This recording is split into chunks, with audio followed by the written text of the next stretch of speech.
see if this works.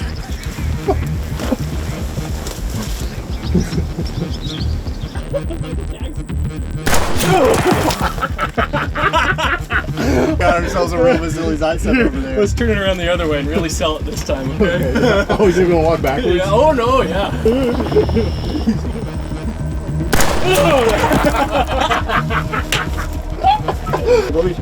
Use your own. Okay.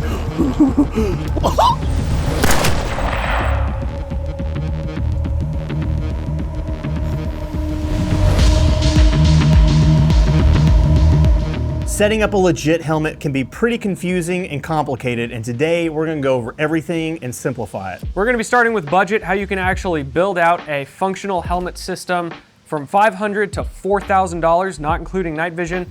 Then the most frustrating and confusing part, how to actually get Ear Pro onto your helmet itself, the relationship between the ears to the helmet, all the arms and attachments that you may need to get your preferred system onto that helmet itself, and finally, the strobes, the lights, the counterweights, all of it. Before we dive too deep into cost, we have to talk about the two main types of helmets, which is what's going to differentiate that cost the most, and that is bump helmets and ballistic helmets. So bump helmets are essentially a glorified bike helmet. You may think that that's not a good thing, but if you look back to Somalia, 93, they were actually running ProTech helmets. All of those high-speed guys, the Delta fellas, that they had mounted shrouds onto the helmets and then just wore Ear Pro underneath. Now, today, we're effectively taking the same idea, but we're bumping it up a level where we then have the attachments to actually put your ears on the outside. There's Velcro, you have a mount for your night vision built in. There's pros and cons to that, but it is still protecting your head, and there are some significant upsides when it comes to bump helmets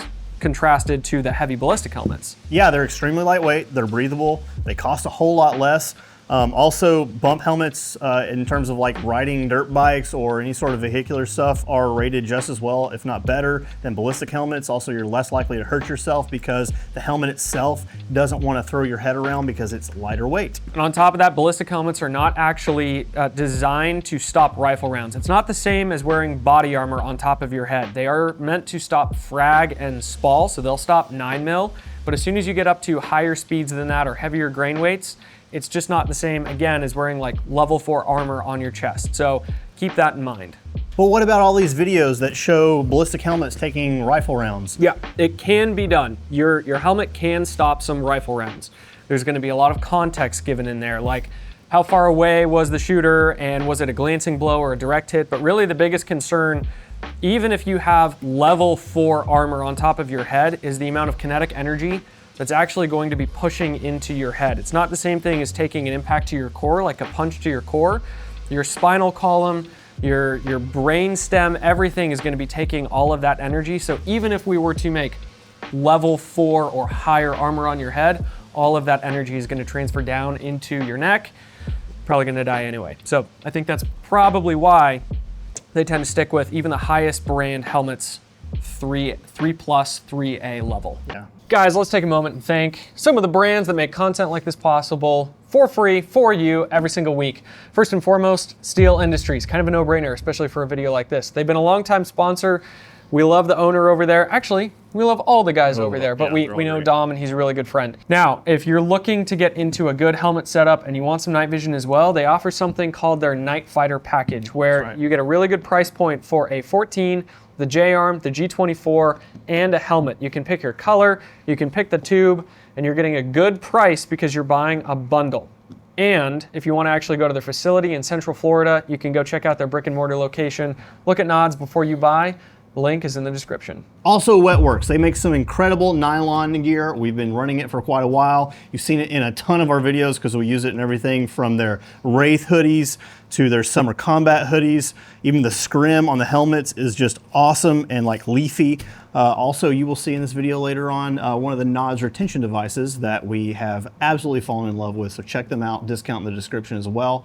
And finally, Onyx. Whenever it comes to maps, which we have had to start using a lot over the past year or two, Onyx Off-Road is one of the best applications for that. Actually, next weekend, I'm taking one of their free master classes that they provide to anyone who has the service to learn how to use the program even better. And it's just awesome. It's intuitive. Also, I end up using it to look up who owns the land around my house and in areas in which I want to shoot, so I know who to contact, make sure everything's good to go. And it works out great. Onyx Off-Road, check them out. All right, so this complete helmet I built out years ago, and in total it costs around $500. And that sounds expensive, but we'll continue to grow from there. So the base helmet is $300. This is the OpsCore Fast Bump. It has the integrated shroud, so they're definitely saving some cost by not having to put some metal on there. Pros and cons, we'll talk about that more a little bit later. The Peltor Comtac 3s with the arc arms to actually get it onto the helmet, I bought used off eBay for $100 years ago. This is a fake Amazon knockoff Mohawk design. That cost me about, what was it, like $16? Yeah. Something like that. The Hellstar Strobe was around 30 bucks. And this is Nick's Amazon G24. These cost about $80. So all in, you're looking at about 500 bucks for a good, comfortable, quality helmet. The only downside that I really have with this is the fact that the shroud is plastic, and because G24s are metal, it's not if this is going to break, it is when it's going to break. I've even noticed this start to come loose. The downside is once that actually breaks off, I'm not going to be able to trust this helmet to night vision just because that shroud is not going to be able to actually retain it, and I can't replace that shroud. Still, all things considered, this would be an awesome helmet to go coyote hunting, long walks with the boys, because it breathes so well and it's lightweight. I love it. This is not the only option. Drew, you've had a lot of experience with Team Wendy helmets. Yes. And you've built out some of those too. Yep. You can really do the same thing on the same price point. You were looking for used Team Wendy helmets. What kind of price point did you find those for? They usually go for about $150 to $200 on tax swap. Well, how about this Team Wendy Xfil LTP something, I can't remember. For $300 new, I've had this for probably 7 years, and it's still a great helmet. Now, it's also worth noting that you can still do ballistic helmets on a budget too. So this old school Mitch style. Yeah, this old school Mitch helmet, I picked up on tax swap for $30. $30, and it's still ballistically rated, hasn't taken any damage, no impacts, no hits. I've respray painted this thing numerous times, and actually came with a shroud already built in. Oh yeah, see, I've spray painted it so many times. But yeah, it's just a shroud that, and if yours doesn't have this, you can buy one of these apparatuses for super cheap, screw it on there, and yeah, you're good to go. Now, on these old helmets, typically, like, the interior padding kind of sucks, so I just changed that out. This is a large helmet. I have a small head. We'll talk more about that later, but I just put new pads inside so that it actually fits my head. And finally, guys, if you have something like, again, a bicycle helmet and you want to play the modifying your own gear game, you can save even more money by just buying a shroud from Unity or Wilcox or something like that and mounting it directly. If you are going to do night vision, really nice to have a counterweight on the back. But if you really want to save some money, there's a really cool option too. And if you want attachments on this thing, hey, guess what? Just put sticky Velcro. Yeah. And then Velcro and attachment. Exactly. Okay, well, let's move on to where most people start to spend a little bit more money and go to that intermediate cost price point.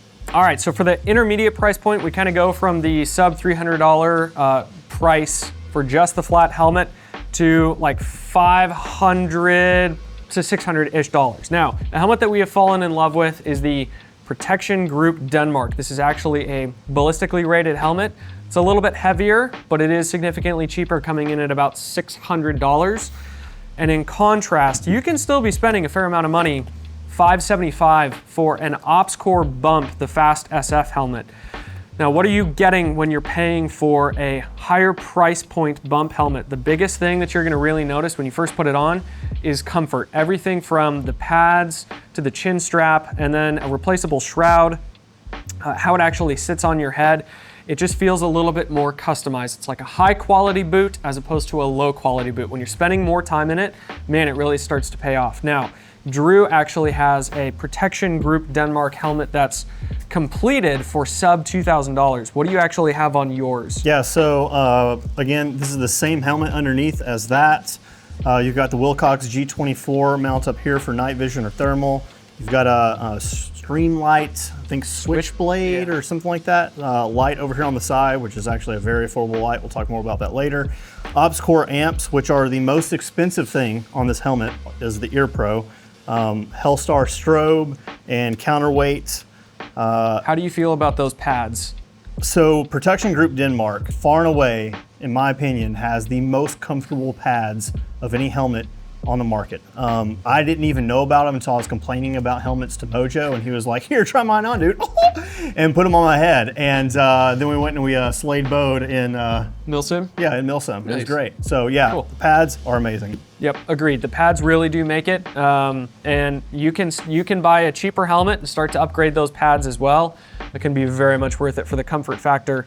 But you can absolutely get work done by spending money, intermediate money, with a very comfortable bump or a less known but still good quality ballistic helmet. It's worth noting that while there's a $25 price point difference between these two, you may be thinking, man, why would I spend money on a bump helmet when I can get a ballistic? The difference between these two is about a little over a pound. And when that's sitting on your head for hours on an e-bike, or you're hiking up and down hills, or you're getting in and out of cars, the weight difference is very noticeable.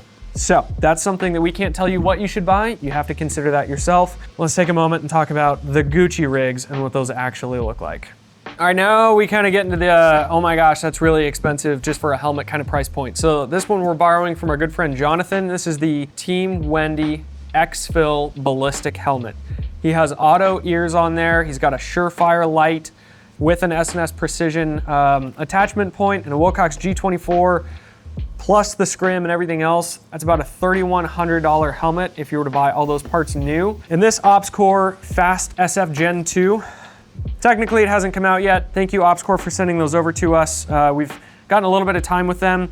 I don't know what these are actually gonna come in at. By the time this video goes live, the helmets will be for sale, but I can tell you that the Gen 1 helmets are around $2,000, so let's assume that helmet is gonna be the same. When you also add in the OpsCore ears, the arms, the counterweight, the visor, the G24, we get close to a $4,000 helmet over here. So clearly, when you take it all the way back to, where is it? This $500 OpsCore bump helmet, it's effectively doing the exact same. You really can see how this is budget when you contrast it with something like this from the same brand. Drew, do you feel like, without night vision, this helmet feels like $4,000 on your head? Yeah, I mean, it's very light. It feels like, if I'm paying $4,000 for a helmet, it better feel like this. I'll just put it that way. And unfortunately it does. Now, we don't do a full-time job where we have to wear something like this. So I probably would not go out and actually spend $4,000 on a helmet. We work in this industry and we have relationships, so it allows us to be able to test things out and try them and give you guys feedback and opinions on what we actually think of this. If you are going to be spending a significant time in a helmet, spending $2,000 for the base helmet, whether it's Team Wendy or OpsCore, sure, maybe that makes sense. And I know a lot of guys watch these videos and they're like, "Oh my goodness, you have that expensive thing, so that means that you think that I should have this expensive thing." Remember, me and Josh, years ago, started out with some of the cheapest used bump helmets. That is probably the best first step if you're getting into all this stuff. It really helps you figure out how all these ecosystems work together, how it feels, what you do and you don't like. And then once you save up the money and you're like, hey, this actually would be a wise investment for me, then you can spend the big bucks. Yep, if this was not my full-time job, making YouTube content with Drew and Nick, this would still be my helmet. So before we dive deep into all these ecosystems, I will say this: if you're getting into this stuff or if you're already into it, these helmets can cost a whole lot. And really the main reason for getting a helmet, apart from just protecting your head from ballistic helmets, is something to hold your night vision. One of the things that we've been doing is we've been putting them in Silent Faraday dry bags. There's a lot of different brands. In my opinion, Silent is the best, and they know their stuff better than anybody else, and they actually show testing of it.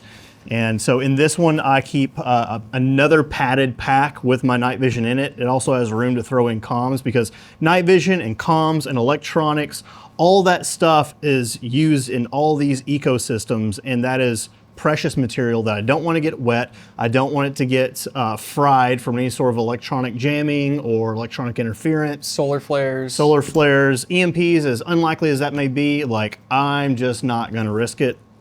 That's why I put it in stuff like this. Yep, and even protecting radios and ear pro in even a backpack insert, a soft one, just means that, dude, if you go spend $10,000 on night vision or even $4,000 on night vision, $1,000 on ear pro, you just have that insurance as opposed to leaving it out. And I hope everything's okay. Man, you could spend a few more dollars and just protect it. If there's like one guy in your crew that has a dry bag that's also Faraday, he can kind of store a lot of that valuable stuff for everyone. Yeah. Having one guy, at least one guy that has that ability, it's kind of hard to bite the bullet and purchase things like this because sometimes they can feel very expensive, but we're talking about an expensive hobby or an expensive profession. And so one of the things I do like about Silent is they offer like American made and then I guess foreign made options on their site. Correct, it's not China, but it is foreign made. Yeah, it's not China.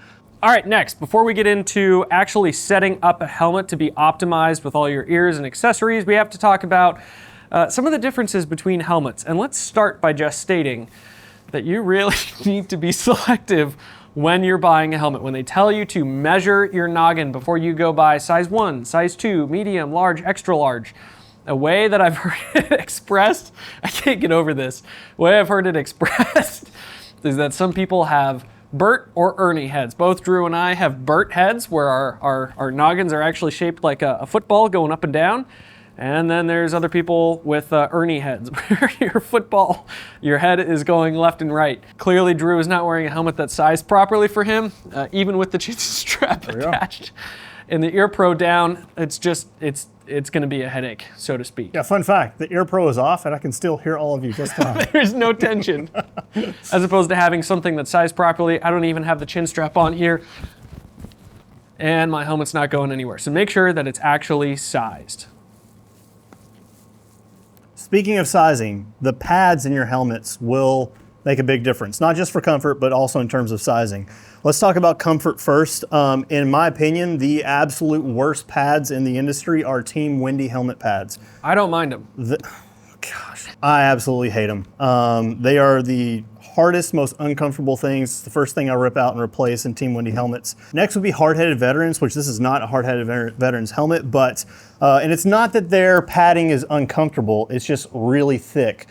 This particular kind of padding I actually ripped out of one of their bump helmets because the bump helmet was sized to fit me, but the padding was much thicker and caused the whole helmet to just stand off my head. So I had a large Mitch style helmet that I just replaced the padding with, and now this thing actually fits me perfect. So you can absolutely play with padding anytime you purchase like a helmet. I always recommend buy some extra padding, because at some point you're probably going to need it to move things around. Next, in terms of comfort, I would say are OpsCore helmets and their padding. And then finally, like we've mentioned before, the Protection Group Denmark. I don't know what it is.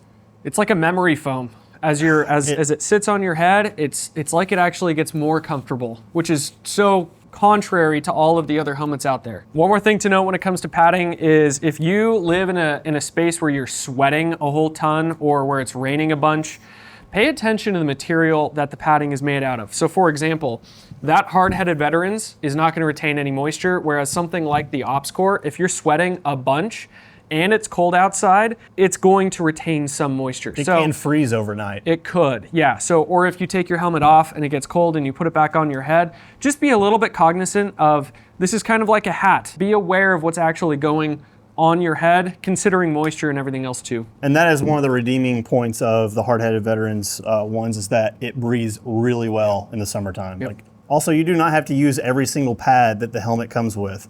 The first thing I do is, whenever I get a helmet, is I basically tear out all the padding and I start from scratch and I build up and just get it to fit perfect. Yeah. The other thing that OpsCore did, at least with this one, which I can't believe I hadn't thought about before, is they actually ship with the helmet spacers, shims effectively, that are Velcro on Velcro, so that you can start adding just a little bit more or less tension or space, because I mean, everyone's head could be shaped a little bit different. Your temples may have more or less depth to them. And while these are super nice that OpsCore ship with them, bro, you could just take some adhesive sticky Velcro and just marry them together and start shimming your helmet with the pads that you get as well. So get creative and figure out how to fill the voids without getting hot spots. And here's just one more great example of you get what you pay for, where we have the ultra comfortable OpsCore, and you can still buy an OpsCore, but the pads that they ship with are atrocious. Actually swapping out from a Protection Group Denmark I'm just going to go buy some of their pads and put them into this OpsCore helmet because it is the least comfortable component to this helmet. I don't spend a ton of time in it, but simply having comfortable pads makes this helmet functional again. Retention lanyards. These are things that are going to hold your nods to your helmet in the event that they break off of a shroud or they break off of a G24 mount. Every brand kind of has their own way of doing it. Team Wendy has a unique method in which you just get some shock cord and you tie a knot in it and you slide it into the rails, and that supposedly attaches to the night vision. OpsCore style and Protection Group Denmark, they do something similar, but it's built in and it actually has hooks that go to it. Yep. The first thing I will say is when you get a helmet, look at the retention lanyards, because if they are just hooks, that is not enough. I cannot for the life of me figure out why all of these big name brands do not put in actual micro carabiners, because that is the only actual surefire way to keep your nods from falling off. In fact, we have drop nods. They came off the mount. It was the hook style, and it just came right off the hook and smacked on the ground at the same distance it would have if there was nothing on it in the first place. So absolutely replace those the first chance you get with something with some sort of hook method. Yeah, exactly. And then there's another way that you can dummy cord it. If you want to go a little bit fancier, you could get the Wetworks Nod Lock, where you have shock cord that actually dummy cords around your 14 or your dual tubes. And then it's a little bit easier in the dark or without looking at it to just buckle that into your helmet in the event, like Drew said, where it does break or fall off. It's retained to your head. If you start spending a little bit more money and you go up to, again, something like an OpsCore, or I'm curious about Jonathan's. Yes, Jonathan's Exfil does have the carabiner style. I don't know if he actually upgraded those himself, but at least with both the OpsCore bump, the Protection Group Denmark, and the Team Wendy's, you're just getting the hooks unless you choose to upgrade. Chin straps and retention harnesses, they're gonna be different across brands. Typically though, you kinda get what you pay for. So with hard-headed veterans, they actually have one of my least favorite versions, which has basically no on-the-fly adjustability whatsoever. Their style is very similar to M-Tech. Whether you're on the Strike or the Flux, they also have a it's adjustable, but again, not on the fly. I upgraded to a Team Wendy BOA. I say Team Wendy, I don't know who actually owns the BOA style, but you can get the cheap airsoft versions of this on Amazon or Alibaba or whatever it is, which is exactly what I went out and did. And I've used these for years, the cheap knockoff ones, and they've been great.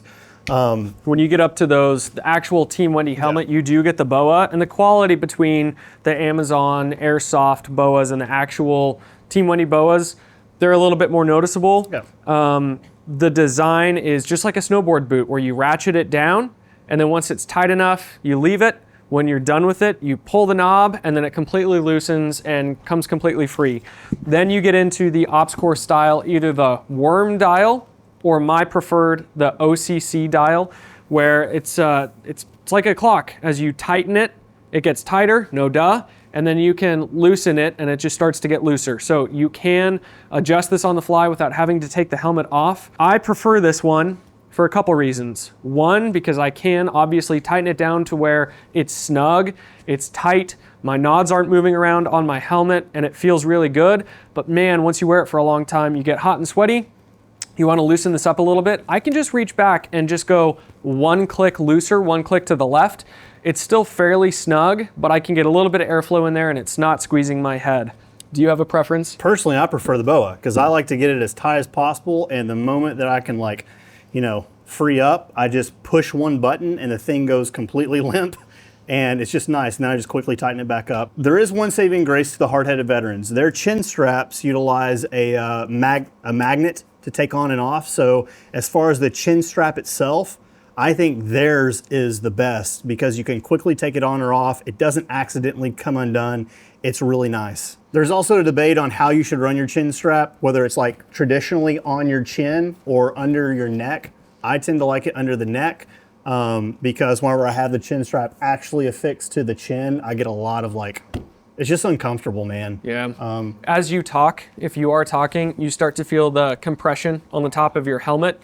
So to each their own, but another thing that you may consider, if you are a civilian putting a helmet on in an urban area, odds are you're probably going to want to be putting a gas mask on as well. If you actually have to be putting a helmet on, there might be some CS gas, there might be some chaos, and so wearing a gas mask is probably going to be required in there as well. So when you are sizing your chin strap, if you have a gas mask already, make sure that you know, hey, I just need to loosen it a little bit, or when I run it this way, I just need to make these adjustments, or maybe it works great with your gas mask. There are some brand helmets out there where if you are putting a gas mask on with your helmet, you also need to buy a chin strap extender to work with that gas mask. Now, I know I'm singing the praises of an incredibly expensive helmet, but this chin strap is designed to not need an extender, which I love. So that's just one more drop in the bucket as to why is it so expensive? Well, because they thought of everything.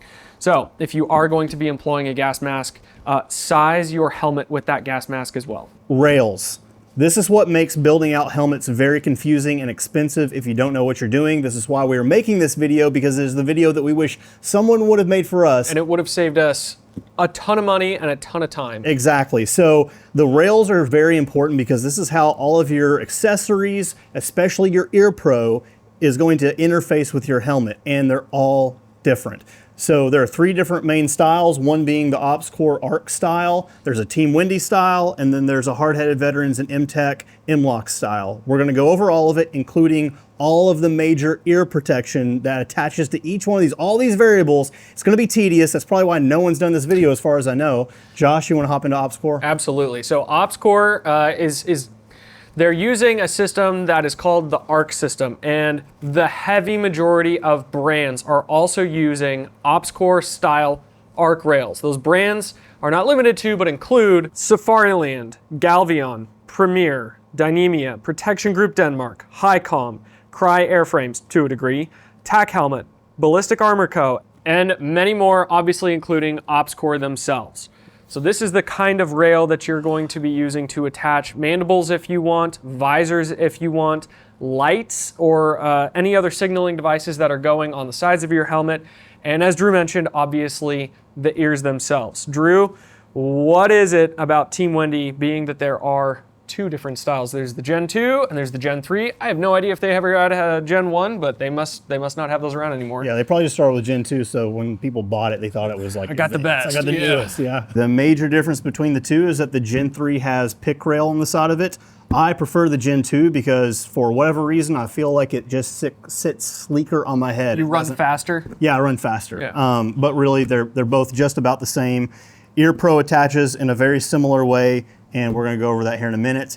M-Tech and Hard-Headed Veterans utilize an M-Lock system, which I think works great. Hasn't been super popular over the years, but is actually growing in popularity in my opinion, especially compared to Team Wendy. Team Wendy, I think, is kind of like, it's not the go-to choice anymore. Yeah, as opposed to OpsCore, where everyone else is starting to use their system, Team Wendy is proprietary, and I don't know of any other brand that is also picking up like, hey, we're this random company and we're using Team Wendy rails. It may exist out there, but the M-Lock design is starting to become more popular, only second to the OpsCore style ARC rails, and then again, Team Wendy is just kind of off on their own doing their own thing. So let's start with Ear Pro and show all the major variations of helmets mixed with the major variations of ear protection and how each one of those sets of ears attaches to each one of these types of rails.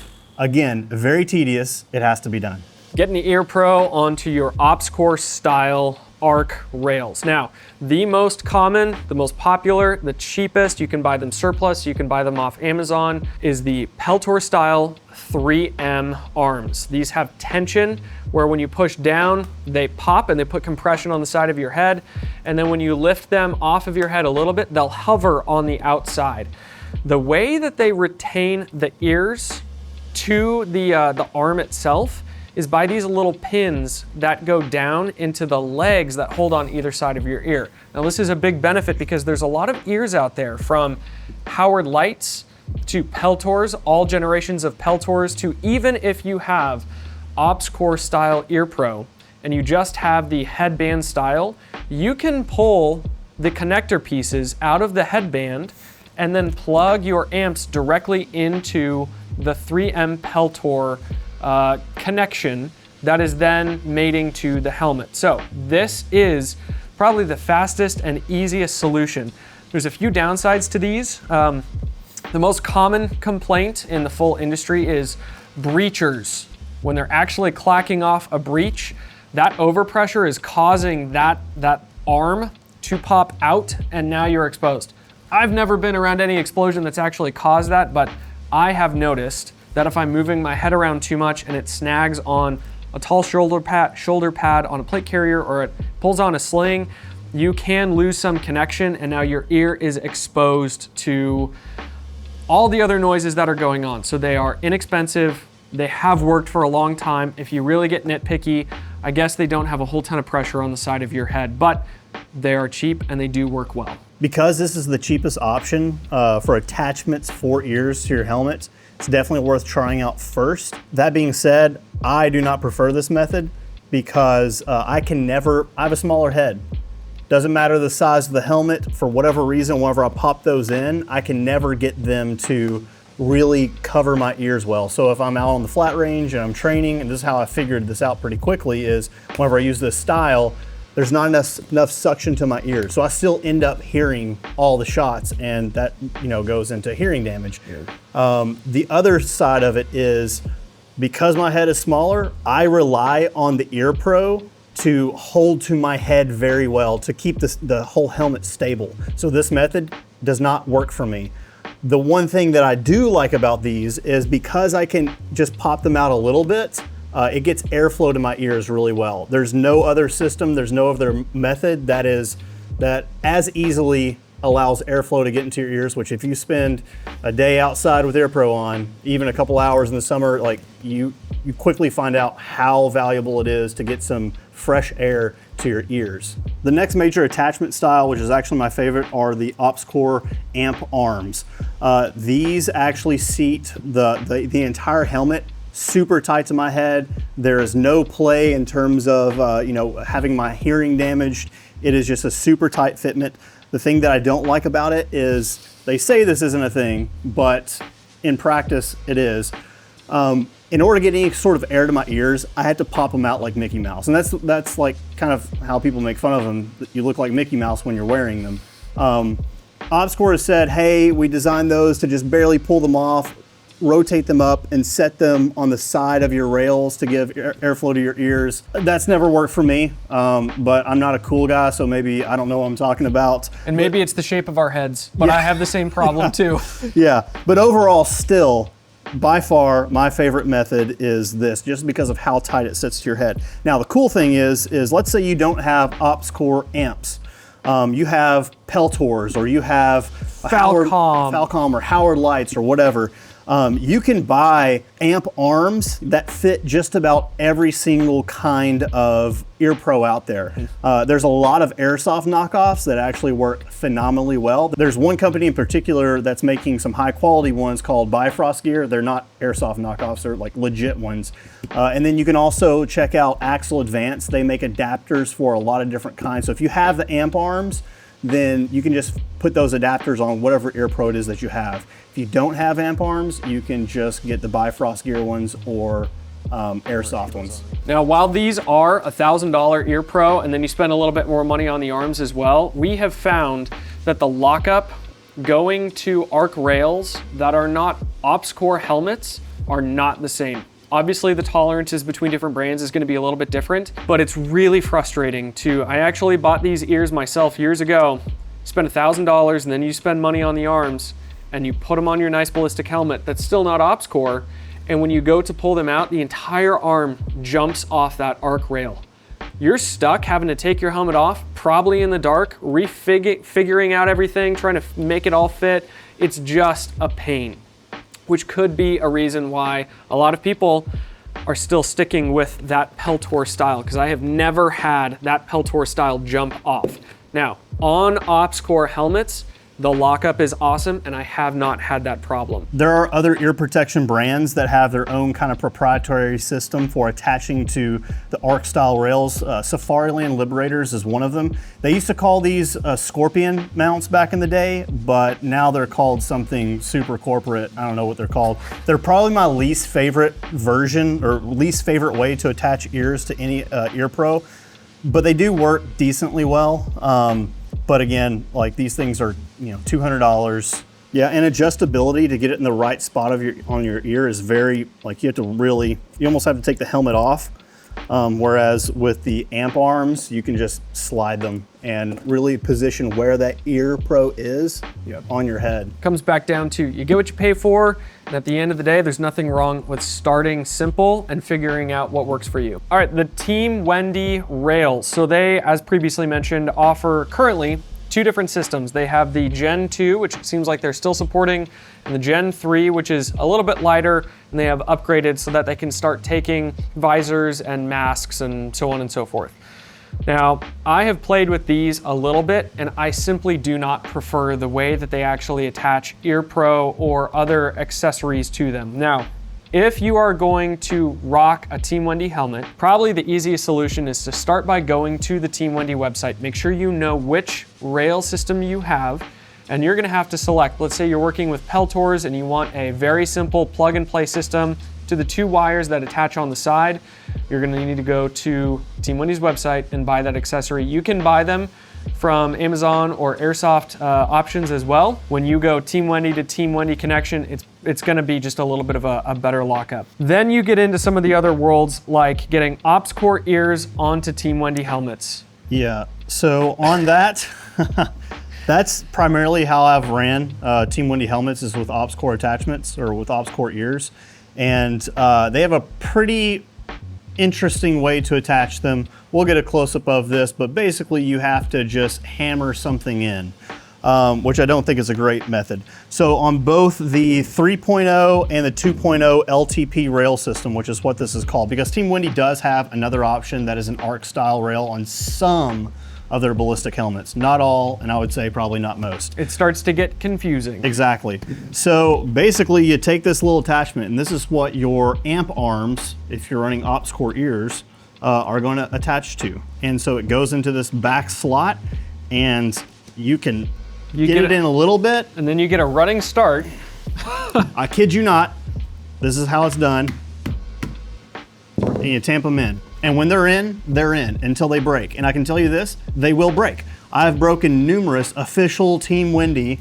Nick is nodding off camera. Literally official Team Wendy amp arm adapters to the point where I just started ordering them in bulk from China, and those held up better. And hey, hopefully I love Team Wendy. Yes. I've spent a lot of money with Team Wendy. I'm just being honest about my experience. And hopefully some of you in the comment section can say that since we've had these issues, they've fixed it. They've upgraded, and some of these are maybe made out of a different material or something. I hope that's the case. Covering all of our bases You here. can just tell the frustration with equipment needed to attach some of these devices. It gets a little frustrating. I'm not done. I'm not done complaining yet. Once you get this on here, then you can put your amp arm on here, and then you tighten it all down. And that's kind of how it functions, if you can call it that. No, in all honesty, once you get it on there, it does function really well until it breaks. Now let's say you're running Liberators on a Team Wendy helmet, which again, they have their own kind of like version of this, of their arm. These actually work great. It has a little metal piece that slides in that same slot. You tighten it all down, and it works great. I've never had this version break. So good on Safariland for offering quality ear pro and then quality ways to attach them. And I've been brutal on this helmet. They may not be our favorite ears to run on a helmet, but not breaking off the helmet is a must. So very well done. And then moving on to the Ballistic Gen 3 rails. If you get something like the auto ears, which are starting to become more popular, they too offer a connection between Team Wendy, M-Lock, or OpsCore. So you can go to the auto website and you can buy the connector piece that's actually going to host your ears to your Gen 3 rail system. I know it sounds like I hate Team Wendy. I don't. I do. This is my most used helmet of all time. It's a simple LTP bump 2.0. And it's been great. Oh, yeah, you got started. Oh, I know. No, I know. Yeah, okay. That's why I have 6 spares. That's nuts. Now I can change my ears out. All right, the next option that we're looking at is definitely growing in popularity. It's the simple M-Lock, which isn't key mod, haha. So you're gonna see that on something like a hard-headed Veterans, which is it hard-headed veterans? It's hard head veterans, and I've known them forever, and I keep on saying it wrong. I feel bad about that. I know, sorry guys. Good helmets, especially for the price. Yes. The rails are M-Lock, as well as something like the M-Tech Strike. So you're The Flux models also have some M-Lock accessories too. Right, so that's gonna mean that because it's less popular, but still growing in popularity, if you're trying to get ears on there, don't fret, there's always a way. So a great example is Drew using M-Lock to OpsCore style arms, still retrofitting to get your Peltor ears on there. How are you making this connection happen though? So Unity, awesome company, absolutely love what those guys do. They make some adapters, some M-Lock-ish adapters for HHV and the M-Lock style rails.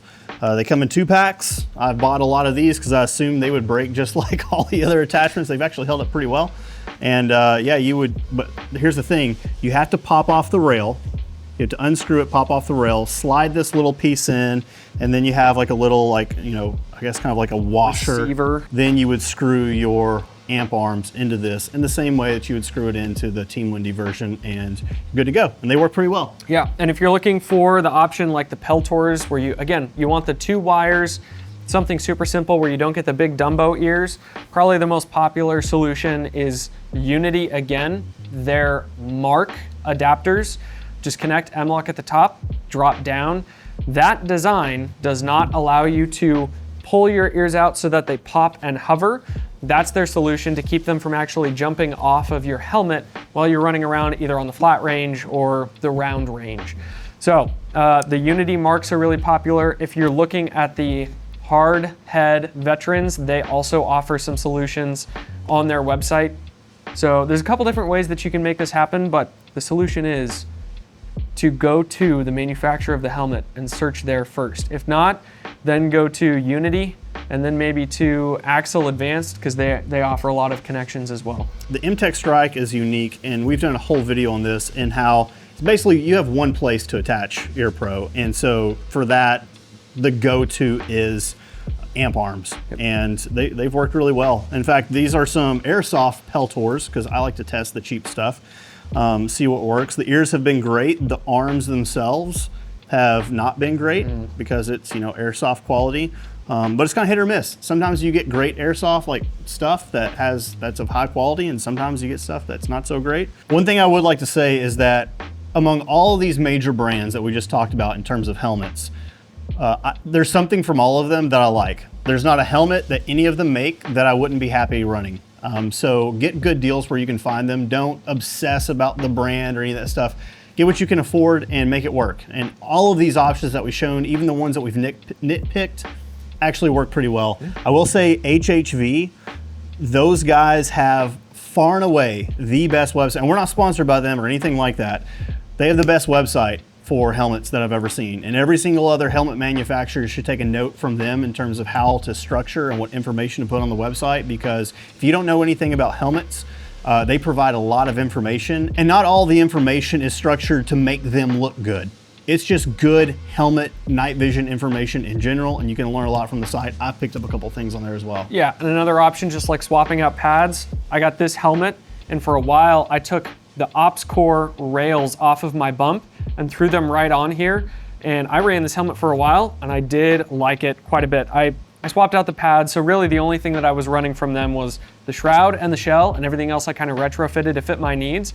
But you can do that on a budget too. So don't, like Drew said, get sucked into, man, I need this super expensive thing to fit all my needs. No, you can still save money and make it work to fit whatever it is you're trying to do with your helmet. Now, we must admit that while it's not our preferred way to do it, you can absolutely wear a good set of EarPro under your helmet without actually attaching it to the outside. You do lose the stability factor that your ears will provide when clamping from your helmet to the side of your head. But let's say that you're just starting out and you want to save some money. Fantastic, dude. Rock it. Don't worry about it. The other option is maybe you have your ears already set up to run to your PTT, you have a good radio and everything squared away, and you don't want to have to go spend another $500 to $1,000 to get ears and down leads and everything else to be able to host that option as well. So what you can do is adjust your straps, take pads out of your helmet in order to make space for whether it's going over the top of your head or like Drew has with the Safari Lane Liberators, to make room in the helmet to be able to accept all of it. Now, I will note that having a flexible chin strap that has a long space to actually give you more room under your chin is really valuable, because it has to function around your ear pro. If you have a really tight chin strap, it's gonna be a lot harder to do. It's gonna be a personal preference. It's not our preferred, but it is a way to do it for sure. If you want to run under ears, having a strap like this on the Safari Lands or even the Swordens actually works really well, where the hard part of the whole apparatus is in the back of your head. Works way better than if it's on top. So like Josh's Peltors, this is a hard thing. You may have to take out a couple more pads, whereas this, you don't technically have to take out any pads because of how thin it is. Now, before we leave the rail discussion, rails are also how you attach things like lights to your helmets, which is important. We have a lot of different options up here just to show you what's possible, but just know that just about any light you can fit to just about any kind of helmet. I'll just start with my favorite. That is the Streamlight Sidewinder. It is not too many lumens. In fact, it's very low power. Depending on what you're doing, you may want a low power light or high power light. Josh will talk more about that here in a second, but I like the fact that this thing by design slides right into arc rails.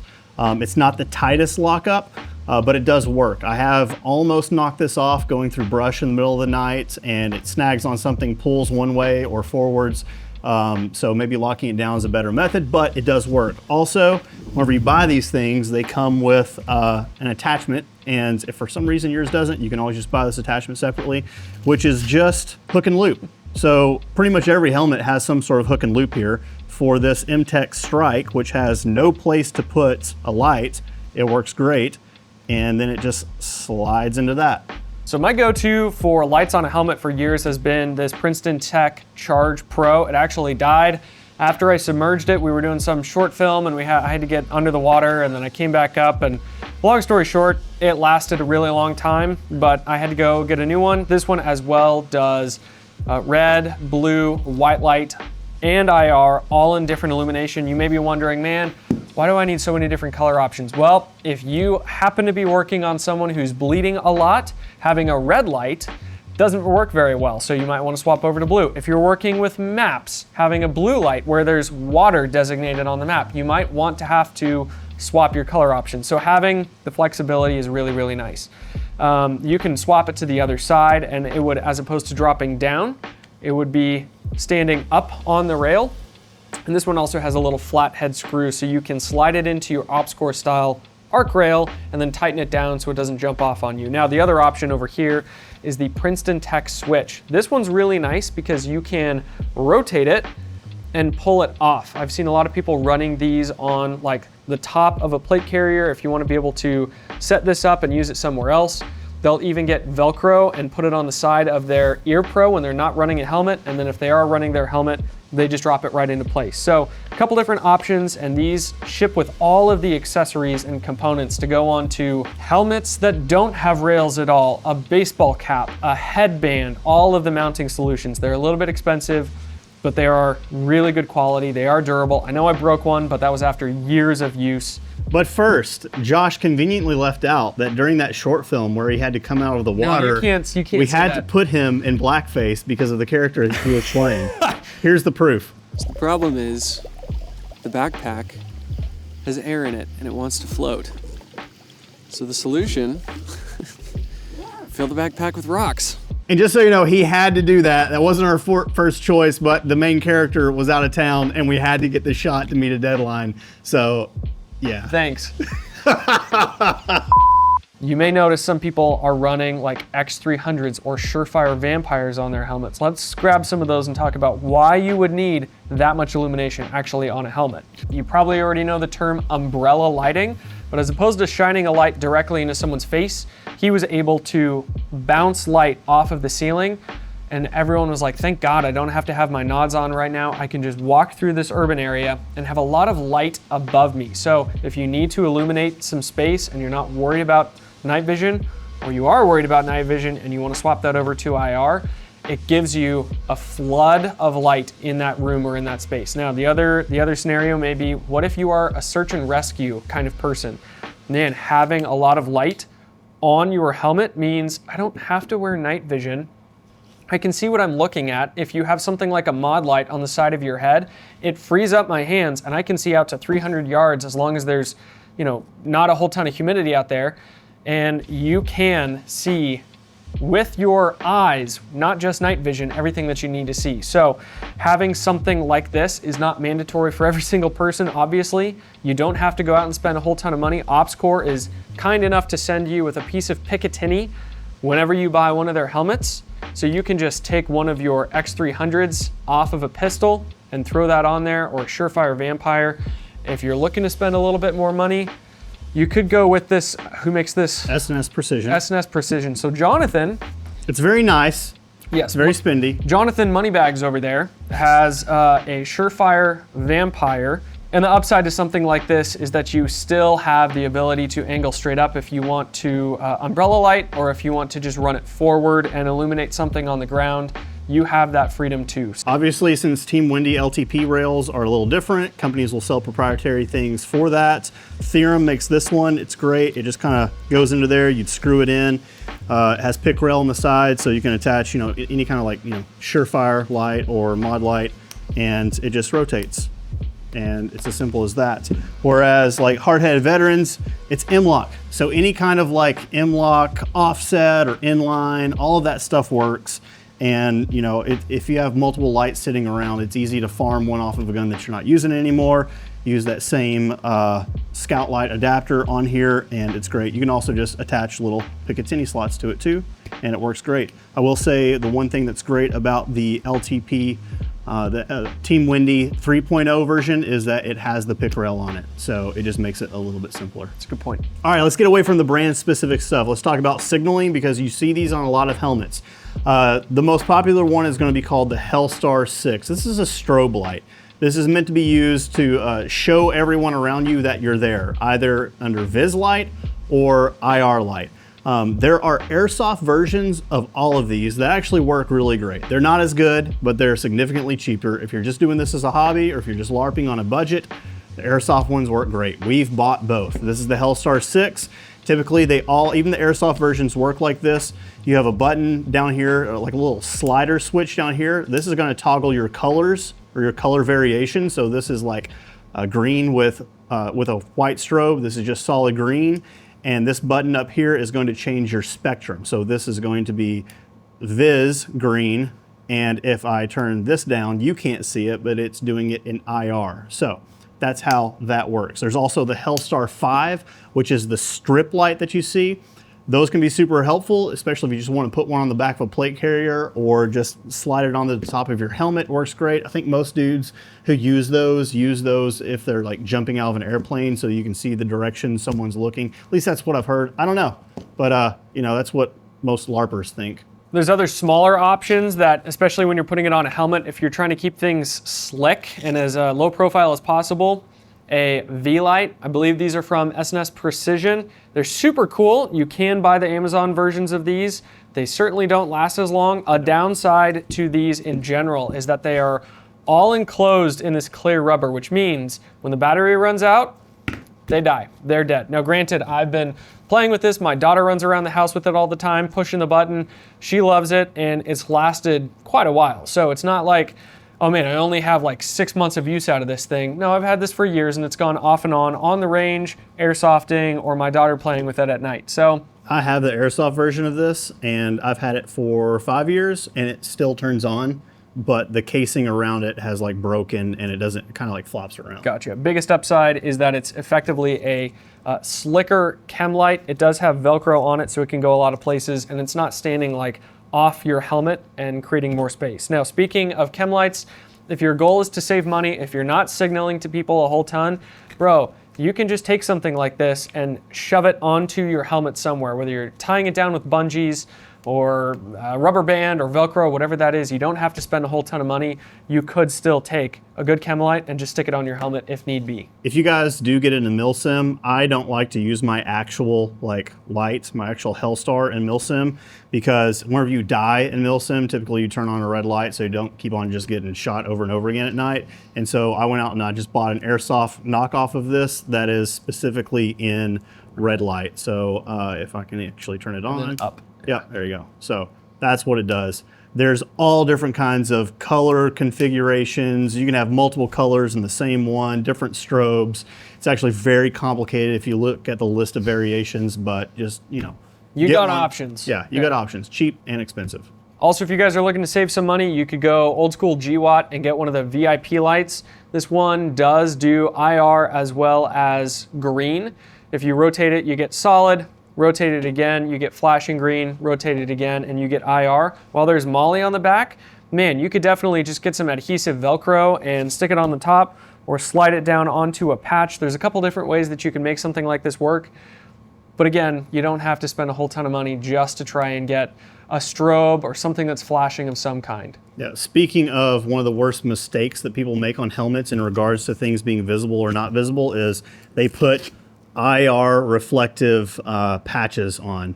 If you're doing anything at night, it doesn't even matter if someone has night vision or not. If you have an IR reflective patch at night, if someone shines it with a white light, it's a mirror. It's a dead giveaway. It's like someone wearing the, those reflective things when they're bicycling on the side of the road at night. It does the same thing. So yeah, whenever I see dudes doing night vision stuff in this, I'm just like, well, guess you're not concerned about anybody having a flashlight or an IR or night vision. Security cameras. Yeah, so yeah, ditch those. Counterweights. There are hundreds of versions on the market. One of the most archaic and primitive forms of counterweight is just a bag of dirt. You do not have to get fancy with it. A lot of guys will just take like 20 round metal mags and tape them to the back of their helmets. This has been done for basically ever since night vision has been invented. A millennia. Yeah. Not super fancy. It absolutely works. You're just trying to balance out your helmet, so you're not constantly dipping forward. My favorite option is this one from Tactical Forge. It's their low profile one. I've used a lot of counterweight things. I like this one the most. I bought an extra one for Josh that lost it, and I don't really feel like buying a third one, so sorry. So I don't have one. Yeah. I have nothing to add yeah. You can go expensive or you can go cheap. Here's a great cheap example. I don't know who China knocked this off of. OpsCore. Oh, I'm sorry, OpsCore. But for all you airsofters balling on a budget, it works. It absolutely works. It comes with the little weights. I think this was like $17 or something like that, and you can take out weights or add them as you need them. It's super simple. It attaches to the back of the helmet on OpsCores. And the other thing that a lot of people use counterweights or the design of a counterweight for is not just the weights, but being able to put batteries back here. So batteries for your ear probe, batteries for your lights, batteries for your nods, your signaling devices, whatever the case may be, a lot of people are putting, that's why this bag is so big. It's not to fill it up with weight, it's to actually have something that can actually host. Man, if all I do is go out with just my helmet, I at least have batteries to re-plug everything back up if need be. So, and those larger ones fit like the actual battery packs for some night vision, which we don't run, but if you have 31 alphas or something along those lines and you want to be able to put a battery pack back here, you can then also route the cable to the front and protect the case itself holding your battery pack. Counterweights, I actually tend to prefer to run a counterweight on my helmet, even if I'm not running night vision. For some reason, it's just more comfortable for me. It feels like it takes pressure off of my forehead, right above my eyebrows. And then when I size my helmet and get the pads right where I want it, it's still super comfortable whether I have nods or not. This was the first counterweight I ever owned, which was just a little sandbag. It's made by EOG, and it just kind of stuffs down in there, and you can get different weights of sandbags and throw it in there. Again, rocks, gravel, ammo, whatever inside of a little pack. Human teeth. Yeah, that too. It all works. Don't overcomplicate this. Finally, guys, on accessories, if you're gonna chase it this far, OpsCore, Team Wendy, there's a bunch of other brands that offer attachments like this. Now, when you think about a visor dropping down, you tend to think about like SWAT or law enforcement in a city where they're deploying gas and they're worried about riot shields and such. But I will say, it is really nice to have eyes that fit your face, that are integrating into your helmet, and you don't have to have the head pressure that you get when you're wearing Eye Pro, when your ears go over it.